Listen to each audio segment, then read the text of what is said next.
With your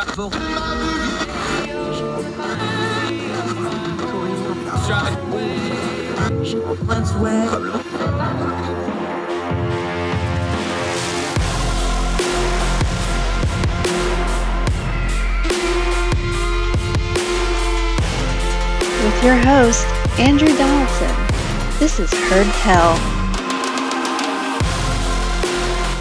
Welcome to Heard Tell Show. It's Friday, folks. You made it. Congratulations. It's going to be all right. A couple more hours, almost to the weekend. I'm Andrew Donaldson. Thank you so much for joining us today as we take one more stab at turning down the noise of the news cycle before we get into the weekend. Hope you and yours are well, wherever you are. Thank you for taking time to join us here on Heard Tell. A lot we want to cover today. Some disparate stories, but we think they kind of all go together under the theme of the things we try to do. We're going to update the situation in Sri Lanka, that it goes from bad to worse. The cowardly president finally did resign from Singapore via email. We'll touch into that story in just a little bit. We're going to end the program with a little bit of fun. Those great space images we're getting from the JWST, what that has to do with disco predicting it. Yes, I said disco, the music, the balls, and all that fun stuff. We'll talk about that in a little bit. We're going to talk about this COVID variant that's ripping through the world and the country specifically, getting more and more headlines. What's noise? What's not? Is it time to panic? Is the news media just making a panic for panic's sake? We're going to delve into it. The military's having a hard time getting folks. Let's go to the Denver Post. These are tough times for military recruiting. Almost across the board, the armed forces are experiencing large shortfalls in enlistment this year, a deficit of thousands of entry-level troops that is on pace to be worse than any since the Vietnam War. It threatens to throw a wrench into the military's machinery, leaving critical jobs unfilled and some places with too few people to function. COVID-19 is part of the problem. The lockdowns during the pandemic have limited recruiters' ability to forge bonds face-to-face with prospects, and military's vaccine mandate kept some other would-be troops away. The current white-hot labor market, with many more jobs available than people to fill them, is also a factor, as rising civilian wages and benefits make military service less enticing. But longer-term demographic trends are taking a toll as well. This is from the Denver Post. Less than 1/4 of young adults are physically fit enough to enlist and have no disqualifying criminal record, a proportion that has shrunk steadily in recent years. And shifting attitudes toward military service means that now only about 1 in 10 young people said they would even consider it. To try to counter those forces, the military has pushed enlistment bonuses as high as $50,000 and offering quick ship cash of up to $10,000. Where was this when I was enlisting? For certain recruits who can leave for basic training in 30 days or less. To broaden the recruiting pool, service branches have loosened the restrictions on neck tattoos and other standards. The Army is the largest of the armed forces, and recruiting shortfalls is hitting it the hardest. As of late June, it had recruited only about 40,000 of the roughly 57,000 new soldiers it wants to put in the boots by September 30th, the end of the year. By the way, part of that is because they have a higher churn rate than the other military services. They also have some lower enlistment options for lesser years. That means they turn over a lot more people, which means they need a lot more bodies. So to be fair to them, that's part of the problem there. It's always been a problem with the U.S. Army. Back to the piece, Denver Post. So Sergeant Pullum, this is the recruiter from the piece, a helicopter mechanic who turned to recruiting 5 years ago, was hunting for anyone who might want to join, even if they didn't know it yet, like many soldiers who make recruiting their career. He believes in what he was selling because he knew the Army service had done for him. Before he enlisted in 2012, he was a 31-year-old warehouse worker in North Carolina, working extra shifts to support his 3 children. A year later, he was working on age 64 Apache helicopters with his housing and education paid for. It changed my entire life, he said, and that's the gift I have to give to other people. You can find the people that need it, but that ain't always easy. The other branches are not having an easier time of it. The Navy and Marine Corps do not release recruiting figures before the end of the fiscal year, and a spokesman said, but both have acknowledged it's going to be a hard time meeting their quotas. Even the Air Force, which rarely has trouble attracting talent in the past, is about 4,000 recruits short of the level that typically reaches by midsummer. Bottom line, we're in a week-to-week dogfight, Major General Edward Thomas Jr., commander of the Air Force Recruiting Service. We are growing hopeful that we may be able to barely make this year's mission, but it's uncertain. Thomas said the short-term problem of COVID-19 kept recruiters away from the county fairs, street festivals, and their most productive hunting grounds, high schools. The relationships that recruiters were not able to cultivate during face-to-face in the pandemic's early stages meant there is now a drought of graduates signing on the dotted line. A modest recruiting bump from the snappy ad service ran before the screenings of Top Gun helped a little bit, but the general pointed to larger long-term concerns about the shrinking pool of young Americans who are both able and willing to serve. In recent years, the Pentagon has found that about 76 of adults aged 17 to 24 are either too obese to qualify or have other disqualifying medical issues or criminal histories that make them ineligible to serve without some kind of a waiver, which is a lengthy and difficult process. And what the military calls propensity, the share of young adults who would consider serving, has fallen steadily for several years. It stood at about 13% when the pandemic started. Now it's 9%. There's just a lower level of trust with the U.S. military and the U.S. government, he said. Of course, maintaining one of the world's largest militaries eventually requires volunteers. And it's never been easy, and that's not the first time in 49 years since the U.S. ended the draft that recruitment has fallen short. When civilian jobs are plentiful, as they are now, the military tries to compete using two tactics: sweetening the deal with signing bonuses, better pay, and other enticements, and lowering the standards a bit to enlist people who might not otherwise qualify. The military has also had to adapt to downsizing. The number of active duty service members is now about half what it was in the 80s and is projected to keep decreasing. That makes for smaller, easier to meet quotas, but also diminishes the military's most reliable advertising pool, its own people. Research has repeatedly shown young adults who know someone who has served, a parent, a coach, teacher, family member, friend, are more likely to enlist than those who are not. That pattern has made the armed forces something of a family business and led to some communities, many of them in the Southeast, supplying a disproportionate share of the recruits. But even in those kinds of communities, recruiting has been a tough sell this year. The city of Fountain, Colorado, a few miles from Fort Carson, is a patchwork of working class neighborhoods with strong military ties. But the recruiting station here has not met its goals for 3 months. On a recent evening, Pullman met with 6 prospective recruits at a park for a weekly workout of push-ups and sit-ups. In the group were 3 recent high school graduates who had been planning for years to join, a young woman trying to get away from a home life she did not want to talk about, 26-year-old man named Francisco Bora, whose father had been in the Army. Bora had tried to join before but was rejected for poor eyesight. He was hoping the Army would take him this time around. I want to do it for my family and my kids, he said, to better our lives. Now, why am I reading that to open up an edition of Heard Tell? Because our country is a reflection of us, and military service is a reflection of a very thin slice of us. The percentage of people who serve or know somebody in the firsthand basis that does serve has gotten smaller and smaller over the years. With the military doing drawdown with a reduction in things like the war on terror and our withdrawals from Iraq and Afghanistan in recent years, drawdowns happen. Now, when I went in the military in the year 2000, we had just gone through a drawdown. The Clinton drawdowns, things like mid-level exemptions and early retirements, had vastly lessened the military's personnel ranks. But it also bit us a little bit because 9/11 happened. Kind of came out of the blue. We found ourselves shorthanded and we needed more people. Now, that worked itself out because 9/11 also brought a surge of recruits. A lot of people went and signed up. I know a lot of them personally. I'd already been in for over a year when 9/11 happened, but I saw it. But the last 20 years of how the government has used the military is something that everybody that are trying to be recruited now, they see that. They've seen what the military has had to do, the burden it's had to bear, and the leadership and personnel and policy decisions overseas, especially that the military has had to work under for the last 20 odd years of the war on terror era. And a lot of them don't like it. They don't like the foreign war entanglements. Now, I know that's rhetoric we usually stomp on, but when it comes to people signing up, it's a real thing.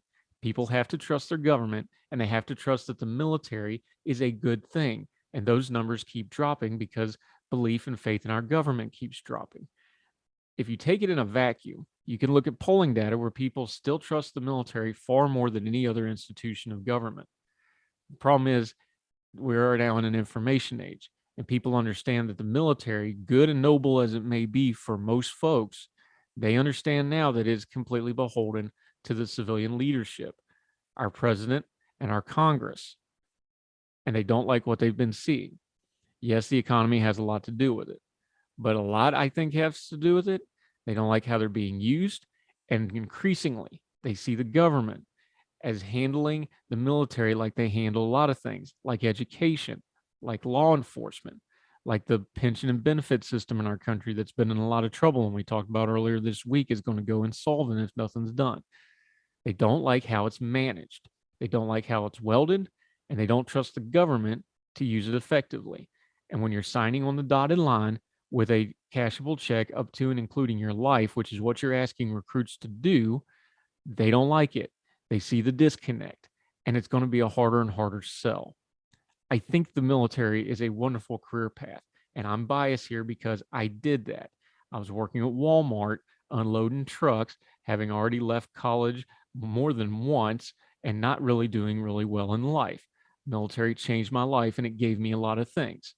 It also changed my life and gave me a lot of things in negative ways. On the balance, I'd do it again. I'm proud of my service. I'm proud of my country. And even with all the bad that came in it, medical problems, things that I have to deal with to this day, I'd still do it again. But you have to sell that to young kids, especially, or young adults, and tell them that it's worth it. You need to give them a government that is worthy of their service, not our country. They still love our country. They still think our country's great. They got questions about our government. That accountability thing we're always talking about, this is where it starts showing up. And it shows up in a way that's really, really going to bite us, because at some point, there's going to be another attack. There's going to be another war. There's going to be another crisis. And people are going to turn to our military to protect our country, or to do a humanitarian mission somewhere, or some other thing that they can do uniquely among anything else that we have. And if they can't get people in, they're going to be shorthanded trying to do it.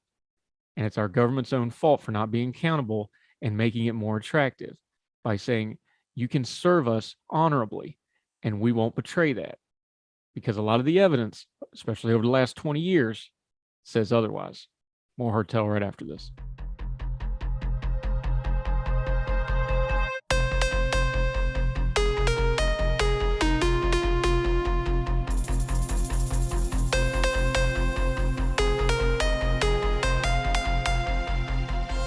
Welcome back to Hertel. Okay, COVID's back all over the headlines, so we'll go to who we've always been leaning on, our friend Dr. Michael Siegel, who's been doing yeoman's work on this at Ordinary Times. He's got a new piece out about it as part of his Thursday throughput. We'll link to it in notes, read it in your entirety.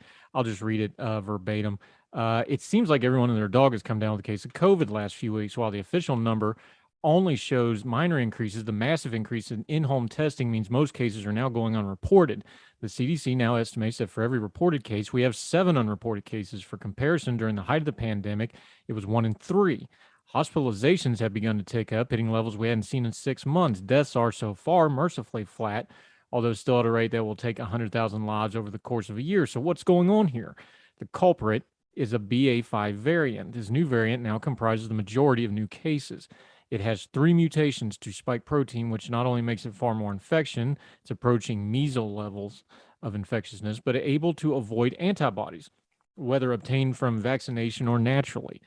We don't know yet if it's more severe, because very few people have not been exposed to COVID, even through vaccination or infection, and an increasing number of people have had COVID multiple times. But even if it doesn't kill, the variant can still cause significant illness and long COVID, but the massive infectiousness is the bigger concern. Not only does this mean this variant is spreading like wildfire and may evade many of the methods, masking, outdoor activities, etc., that work to slow down the previous variants. Basically, we seem to be in a cycle where COVID is throwing new things at us every 6 months or so as it continues to circulate. What we are doing is blunting its edges, but short of shutting down the entire planet, we seem to be stuck with the scenario we feared 2.5 years ago, a new endemic virus that emerges every 6 months to a year to extract a new toll in sickness and death. The good news? Vaccines still work in preventing severe death and illness. If it had been 6 months since your last vaccination or infection, you might want to seek out and see if you're eligible. Very few people are, unfortunately. Masking indoors is still a good idea. If you're sick, stay at home as much as possible. We're currently testing bivalent vaccines that show promise, not only in defending against BA5, but against future variants. Paxlovid is still showing great effectiveness against the new variants. New treatments are in the pipeline. And ultimately, there's the hope of a universal coronavirus vaccine down the road. In short, the war is not ended or even gone into a stalemate. We missed our chance to defeat this, assuming we ever had one, but our weapons continue to work and our geniuses continue to refine and improve them. The worst case scenario would be a much more deadly variant, but a more likely scenario seems to be a new immune evading variant every 6 months to a year until we develop a universal vaccine. That's Michael Siegel writing in Ordinary Times, turning down the noise on the increasing headlines and noise over COVID. I know people are sick and tired of it. Everybody is. Everybody can make up their own mind whether they want to do additional vaccines and boosters or not. But this is just good information that has it turned down. More Hertel right after this.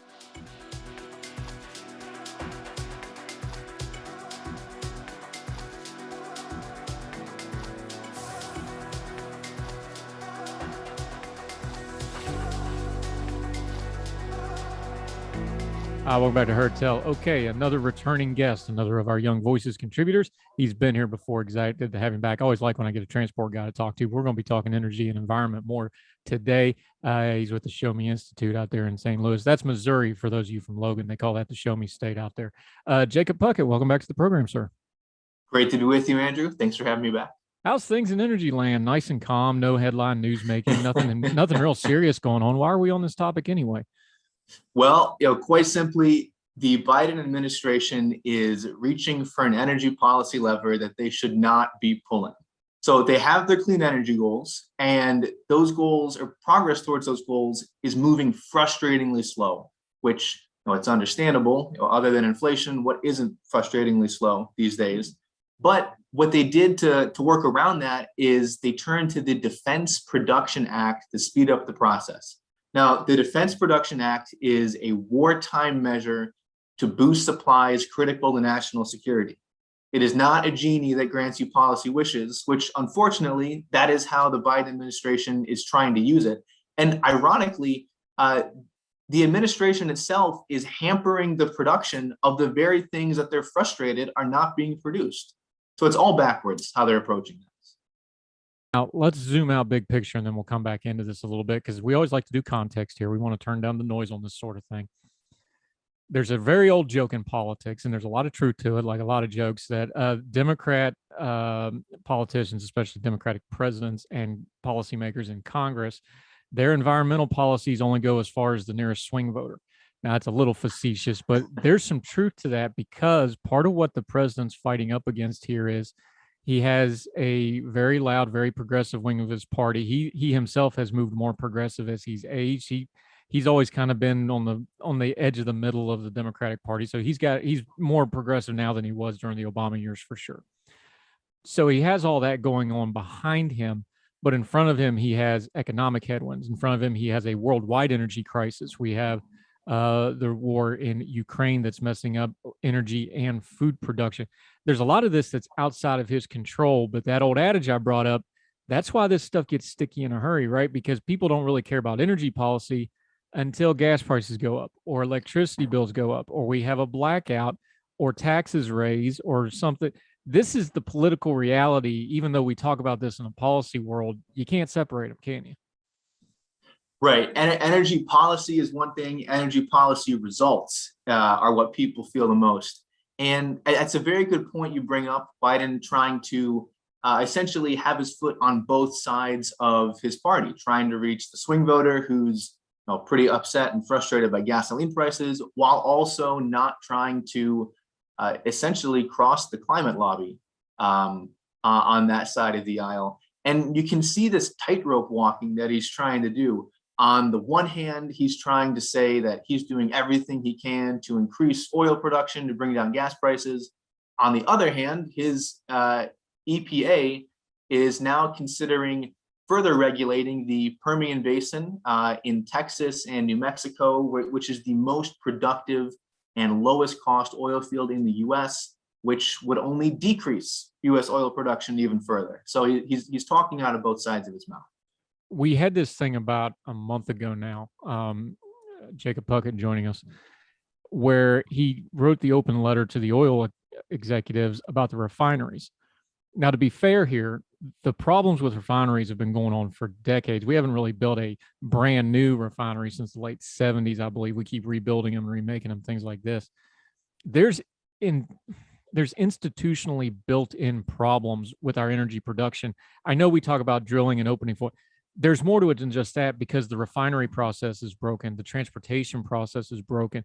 The reason Permian Basin, where oil is the second greatest export after football down there, is that way is because you can just drive up to it, get it, and drive away. And then the refinery capacity, the logistics stuff, your transport guy, that all plays into this too. So when we're talking about drills and leasing and things like that, that's just a sliver of this. If we can't refine it and we can't export it, it doesn't really matter, does it? Right. You don't put raw oil in your car. You need to refine it and turn it into gasoline. Now, you're right. The last time an oil refinery was built was the first term that Joe Biden had in the US Senate, all the way back in, I believe, 1973. So yes, this is a decades-long problem that the US has not increased its refining capacity anymore. As a matter of fact, we're going in the opposite direction. You have these huge companies who run the oil refineries are increasingly looking at converting these to biofuel refineries. So you don't put gasoline and diesel in anymore like you used to, so you can get a different product. And the reason that they're doing this, I think, is they're seeing the political writing on the wall that this administration does not want them to, at the end of the day, increase fossil fuel production. So they're understanding that they're not going to have the support that they would need for long-term stability, and they're making decisions based on that. Yeah, Jakob Puckett joining us. Now, our friends overseas have gone to more extreme measures than we have. Australia, Germany, France is even talking about it now, bringing back online some coal-fired plants to try to adapt to the energy crisis. I don't think we're going to be able to do that here because of our regulatory process. And when they shut down these coal plants, there's just no way to really restart those in any kind of, because of the way they have to decertify them through the EPA.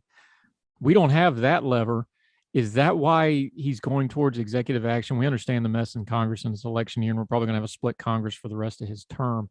Is that why he's looking at executive things that he can get his hands on, like pressuring the executives like DPA, like these things? Because we just don't have the things like a parliament has where like, oh, we'll just fire the coal plants up. That's not happening here, is it? No, you've seen this for several presidents now. When they have their big, bold policy initiatives that they want to get underway, but they don't have the legislative support to do it, what else do they have? They have their regulatory state and they have their executive actions. And that's what the president is doing by invoking the Defense Production Act. And there's a great example here of how his policy goals aren't really even on the same page. So with the Defense Production Act, the administration would essentially be subsidizing mining for rare earth minerals. Now, those are used for things like battery electric storage, solar panels, wind turbines, cell phones, laptops, all sorts of digital technology. And we don't really produce any of it here in the United States. We have very strict mining regulations, much stricter than other parts of the developed world, including restrictions that the Biden administration itself within the past year and a half has put on this mining activity to make it harder to do.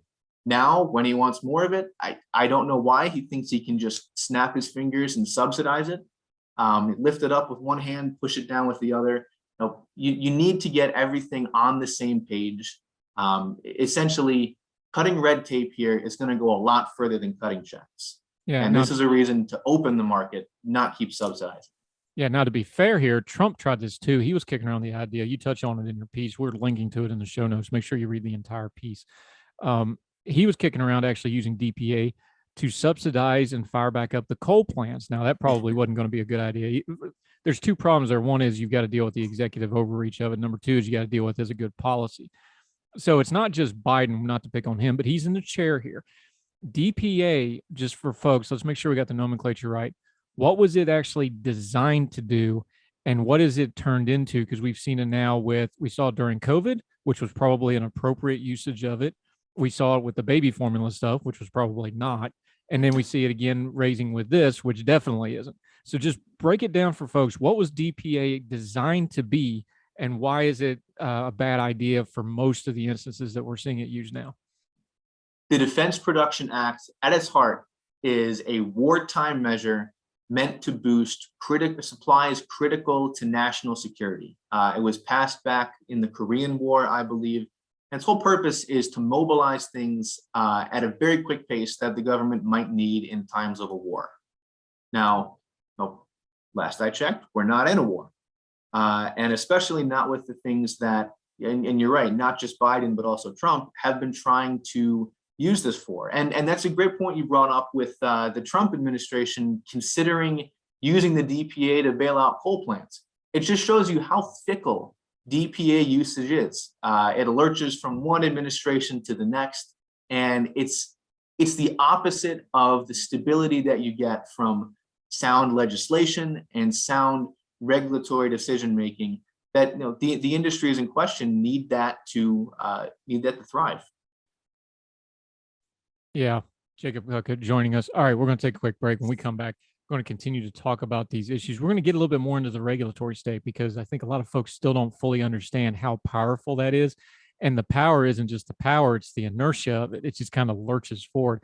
More with that, our good friend Jakob Puckett rejoining Heard Tell from Young Voices. More with him right after this.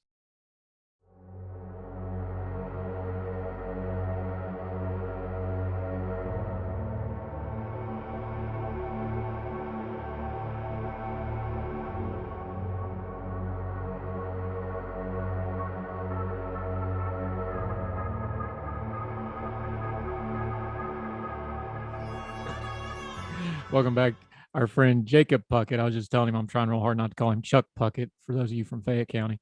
Welcome back, my friend. All right. Again, we like to zoom out a little bit what we're talking about. We're talking about the regulatory state here. Real quick, let's just break this down for a second, and then we'll get into the Supreme Court just recently ruling on this. The real fight within the fight behind the scenes here is with Congress mostly deadlocked for the most part over the last few years.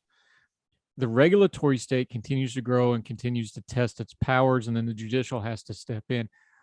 Describe the power of the regulatory state in these instances, especially something like the EPA, which is a massive federal bureaucracy. It has an important role to play, but it's also a huge jobs program. And it's also a huge part of the government. And therefore, it's also a big political cudgel. Just talk about the regulatory state, kind of break it down for folks so they understand, like, the regulatory state is broken because it is filling the place of Congress, which is our elected officials, which is how the system's actually designed to work. Right. When you're talking about big picture, long-term, high impact political agendas, that is something that ultimately should be left to the elected representatives of the people, Congress. In the absence of a functioning Congress, you get the administrative state, in the form of the EPA, the Department of the Interior, et cetera, political appointees at the heart of it, making those big time decisions that the Congress should be making. You've seen it many times throughout the years. Like I mentioned earlier, with the EPA considering finding that the Permian Basin is not attaining sufficient air quality standards. That's something that they can use as a cudgel to essentially go after an activity that they don't like, oil production. And you can see it through all sorts of other things. And part of the problem is some regulations are direct, they get right to the heart of the matter. Others are indirect. They find some tangential way to crawl into regulatory areas that they were never intended to be. And we saw some of that with the Supreme Court case, West Virginia versus EPA, where the EPA, the Supreme Court ruled, essentially discovered that it had authority in a statute that was written back in the 70s that nobody knew that it had for the past 50 years. And they just discovered, so to speak, that they had it, and then started to use that to regulate beyond their authority. Yeah, Jakob Puckett joining us. Okay. Is there any way to get Congress moving on these sorts of issues? We understand the political environment. The midterms are getting ready to happen. We're probably going to have a split Congress with a Democratic president and a Republican Congress, but not a Republican Congress and Senate. Is there any hope of any kind of legislative push against any of this regulatory state in the near future? What we often see with a split Congress, of course, is they'll do some performative bills that they know won't pass, but they'll get it and make the other side fight against it, that sort of thing. But 2 months ago, we didn't think there's going to be any gun legislation go through. Who knows what happens the rest of the year? Is there anything anywhere in here where there's going to be any kind of compromise on environmental issues, on energy, on gas prices, on any of this sort of stuff? Well, I don't know. The good thing, one encouraging thing to see is when you have some federal regulatory agencies that do play an important role. For instance, the Federal Energy Regulatory Commission fulfills a role that I think would be very difficult for Congress to fulfill. It's good when you see elected officials interacting with those agencies, preferably in a bipartisan manner, if not the whole Congress, then a group of members of Congress, and talking to them about these issues. I do find it quite interesting that you do see a unified, largely unified Congress pushing back against the president's proposal for a federal gas tax holiday. Even members of his own party are opposed to this. In my opinion, it's just a gimmick.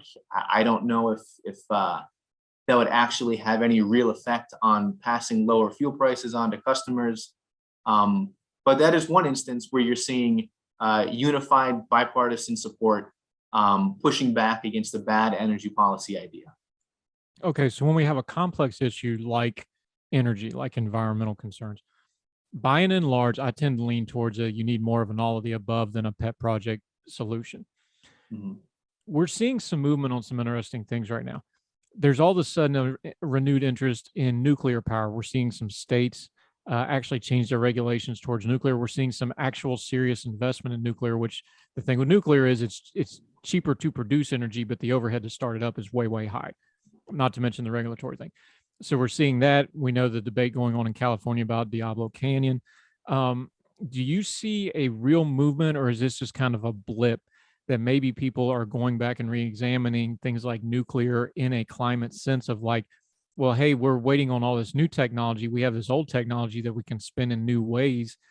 It feels like there's some movement there. Is that noise, or is there actually stuff on the ground to be enthusiastic about here? I really do think this is a very encouraging trend that we're seeing. Teaching an old dog new tricks. You've got these huge nuclear power plants that have been around for decades, and lots of investors and developers and innovators are finding ways to essentially create smaller nuclear plants that are more operationally flexible. They're even safer, and nuclear is already an incredibly safe form of energy production. And that they're more mobile and can be placed in areas around the country that you wouldn't necessarily build a huge nuclear plant there, a nuclear power plant there, but you would find room for a smaller nuclear plant. You've seen regulatory action on this. Even President Biden himself is supportive of nuclear energy innovation, and you've seen the consequences around the world of neglecting nuclear power. Like in France and in Germany, shutting down their nuclear plants consistently over the past decade has left them in a very vulnerable position, which is why, as you mentioned earlier, they're increasingly looking to turn back to coal. So if we keep our eye on the ball with nuclear power, we shouldn't end up in a place like Germany is in right now. And it's a clean form of energy production, it's safe, and it's something that we need more of. Jakob Puckett joining us. Just to loop back to your piece here in the closing minutes we have with you, you have a great line that you end this piece with. I want to quote it here. It says, "The right process gets the right results, and legislative and regulatory actions are key to creating a viable long-term playing field." We've already detailed it. Congress is mostly dysfunctional. The regulatory state by any measure is pretty much out of control. That's why we have bad policy. We have bad That's why we have bad policy. We've had bad process. So we've talked about the policy side of this. Politics is practical. How do we fix the process? Is it electing better officials? Is it holding them more accountable? Is it political pressure through things like action committees and fundraisers? What's the practical side of this to get the lawmakers in line so that they're invested in having a better process and know the voters are as well? I think too often people, especially politicians, get caught up in the politics of now. They want to do something right now, and that's understandable, good for them. But these legislative and regulatory processes are arduous, they are meticulous, and they take a long time for a reason, so that they can withstand the test of time. These decisions can have longevity, and create the stability that the industries that they're affecting need in order to have a viable playing field. That takes time. It takes a lot of effort, but the durable energy policies that underlie lots of what's going on today, I'm thinking of the Clean Air Act, first passed back in the 70s, the Energy Policy Act passed back in the 90s that gets amended every few years or so. Those are long-term legislative achievements that underwent a lot of discussion, but that's also the reason that they're still around and they're still relevant today. But using the Defense Production Act as a substitute for this, it makes no sense. The DPA is not a get out of jail free card, and the Biden administration should stop treating it like one. Well, it makes sense politically because they're just trying, like you said, to get our economic friends we talk about all the time is like, politicians are like the head coach and economics are like, the general manager. They're both trying to win, but they're trying to do it in different levels. The presidents are always going to need to win right now, the next election, whatever. And it's going to butt against long-term policy. It's the internal problem of the system. Jakob Puckett joining us. One last question for you on this thing. When it comes to energy projects, everybody's obsessing over the gas prices, of course, but that's a lagging indicator. There's a lot that goes into what you see at the pump.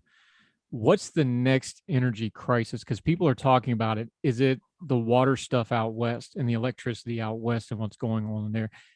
Let's assume fuel prices go down at least a little bit eventually, maybe gas is it energy? Is it something we saw in Texas where the grid failed because the grid isn't being properly taken care of in a regulatory manner? Winter's coming, so we're going to have fuel oil in the Northeast, things like this. What's the next big energy crisis folks should be paying attention to before it actually hits? Andrew, do you remember a couple years ago when California had a couple days of rolling blackouts in the heat wave? Yep. So the North American Energy Regulatory Commission has been putting out warnings for a couple weeks now that a lot more than just California's grid is at risk for the same type of thing this summer. California's grid again with the drought, and then several Midwestern energy grids, essentially covering from the Mississippi all the way to the Pacific coast. They're saying that these grids are at a higher risk of blackout under peak summer conditions. So when there's a heat wave, when a lot of people are trying to use air conditioning, the blackouts might not just be in California this year. And that's because we've been shutting down lots of baseload, reliable power capacity, and replacing it with things that are not as reliable. Are we going too fast with this? Maybe. We'll find out. Maybe we'll find out this summer, but that's what I'm keeping an eye on. Jakob Puckett, great stuff. Great Young Voices contributor. He's out of the Show Me State in Missouri. Let folks know where they can follow you until you come back to Heard Tell again. We enjoy having you, your social media, what you're writing about. We're going to link to the piece we've been discussing here in the show notes. Make sure you read it and share it in its entirety. Let folks know where they can follow you until we see you again, my friend. Sure. All of my articles, I tweet from my Twitter handle at Jakob R. Puckett. That's Jacob with a K. And Andrew, thanks so much for having me. And I hope to be back again in the future. We will. And it's been funny with the Supreme Court ruling that you talked about. Every single picture is of the John Amos power plant, but they always grab the one of the Puckett High School football field, which is right underneath it. So and I know that field well. It's a horrible place to have to play football, but the mighty Fighting Dots of Puckett High School. Yes, the mascot is the Dots of Puckett. But anyway, it's just been funny because every single one of those pictures, that's the John Amos power plant in West Virginia, famous power plant. So we will get you on about West Virginia one of these times too, because there's a lot of interesting stuff out of EPA, West Virginia versus EPA ruling. It just came out yesterday as we recorded this, so we haven't had time to really go through it. So we'll have you back in a week or two. We'll talk through that because that's going to affect a lot of this regulatory stuff, isn't it? It is. Yeah. The court is trying to rein in the EPA, and that could have wider effects as well. It's an interesting time to be alive if you're covering energy and transportation, my friend. I love transportation. We're going to keep talking about it. Jakob Puckett, great stuff as always, buddy. Appreciate your time. Have a good weekend. Thanks. You too. Thank you, sir.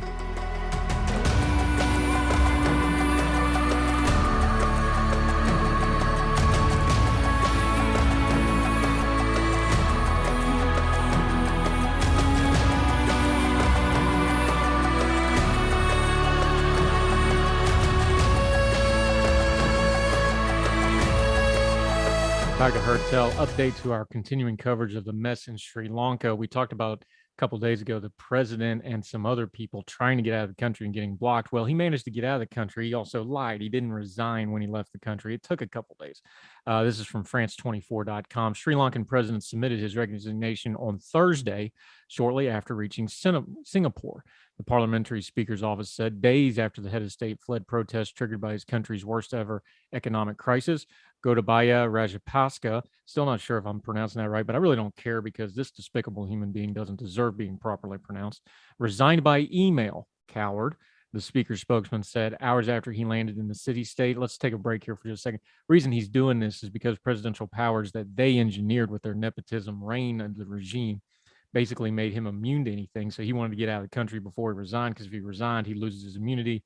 He was afraid he would be held responsible for the mess he helped make, which he did. So the arsonist has escaped the burning house is what's going on here. Back to French 24. Rajapaksa would be the first president to resign since Sri Lanka adopted a presidential system of government in 1978. As president, he enjoyed the immunity from arrest and believed to have wanted to go abroad before stepping down to avoid possibility of being detained under Sri Lanka's constitution. Prime Minister Ranil Wickremesinghe, I'm not even going to try that one. It's long and difficult. I'll try to do better next time. I apologize, folks. Whose resignation is also being demanded by protesters, would automatically become the acting president until Parliament can appoint a successor. Meanwhile, the protesters said they would leave government buildings until such time as the new system goes into place, providing that this guy also steps down. It's a fluid situation in Sri Lanka. We'll continue to cover it, and we'll do more Heard Tell right after this.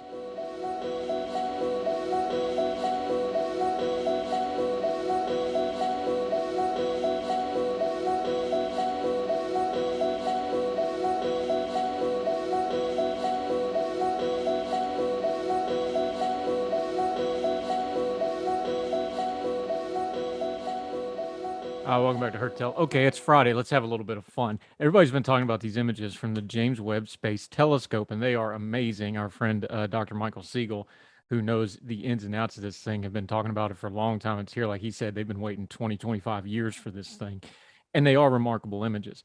But some folks are having some fun with it. Let's go to The Guardian. Look, we cover a lot of heavy stuff here. We always do an uplifting topic in the show, so in the week, we're going to have a little fun with this. From The Guardian, the headline is Disco Was Right. NASA's glitter ball images were predicted by pop music, especially disco. Big shot of Parliament's mothership collection right on the front. Completely love that.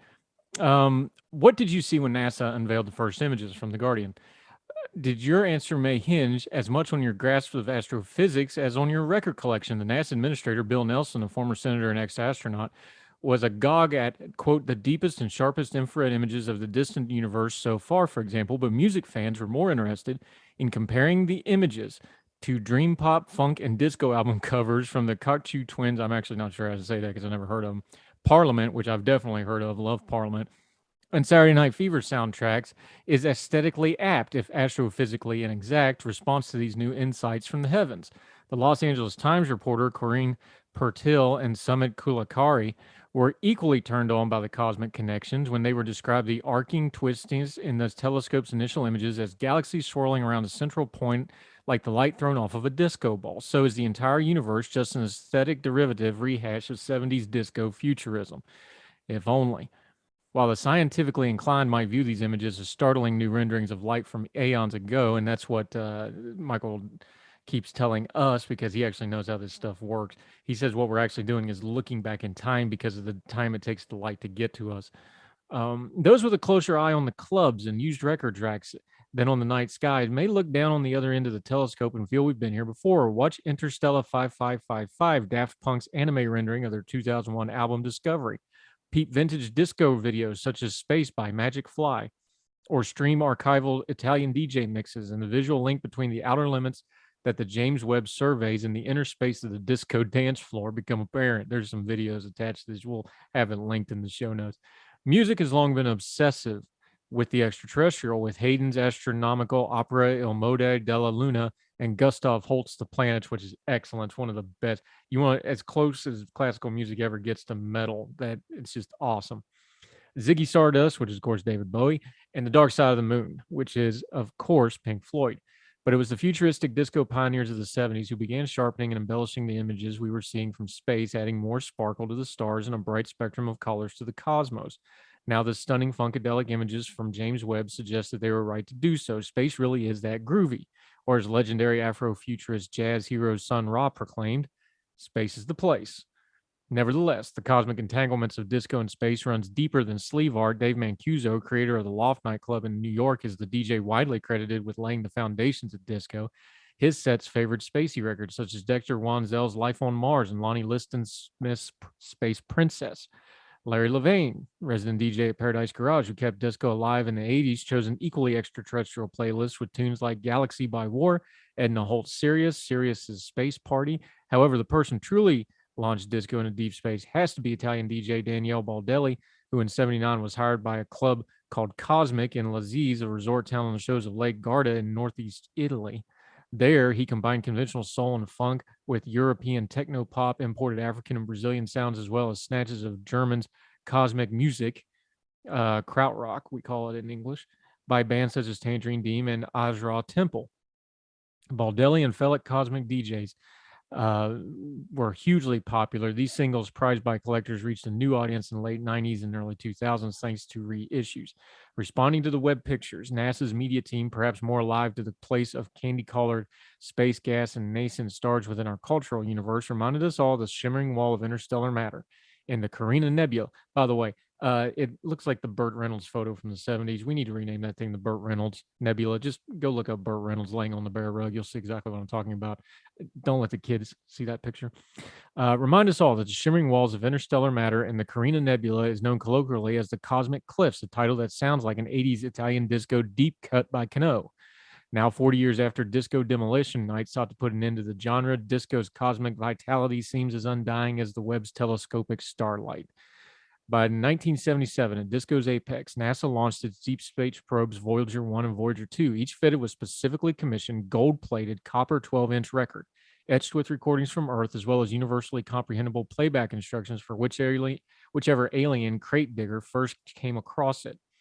Feature tracks included Johnny B. Good by Chuck Berry, Bach's Well-Tempered Clavier, and the address from Kurt Waldenheim, the former Secretary General of the United Nations, who in the years following the Voyager launch was unmasked as a former Nazi party member.